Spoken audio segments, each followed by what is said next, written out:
টলিউডের খবর পেতে চান সাবস্ক্রাইব করুন টলি সিক্রেট আর পেয়ে যান আপনার পছন্দের তারকার লেটেস্ট আপডেট। গোর্কির মা অবভিয়াসলি গোর্কির মা এবং সে এখন মা, কখনো স্ত্রী ছিলেন, কখনো একজন ছাত্রী ছিলেন।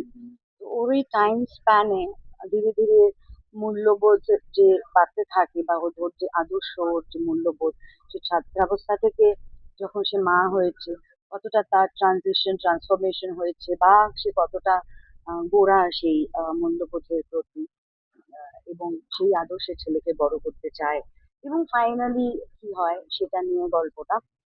আহ এটা খুবই অন্য ধরনের একটা গল্প। এটা খুব শান্ত, আহ ভাবনা চিন্তার উদ্রেক করার মতো একটা গল্প।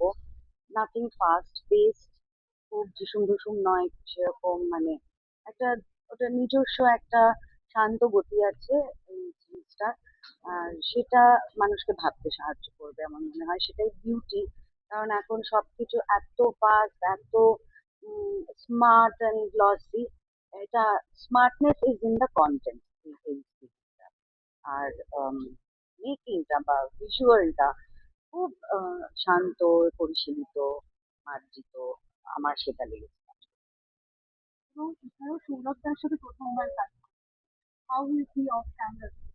হি is very sweet, is a sweet আর is a lot of fun. আর সব থেকে বড় কথা যেটা, ও খুবই আম, খুব ডেডিকেটেডলি কাজটা করে। যতক্ষণ অন দ্য সেট খুব মন দিয়ে কাজ করে। অফ দ্য সেট আবার আমাদের অনেক মজা মশকরা, হাসি ঠাট্টা হয়েছে, গান বাজনা হয়েছে। So great fun.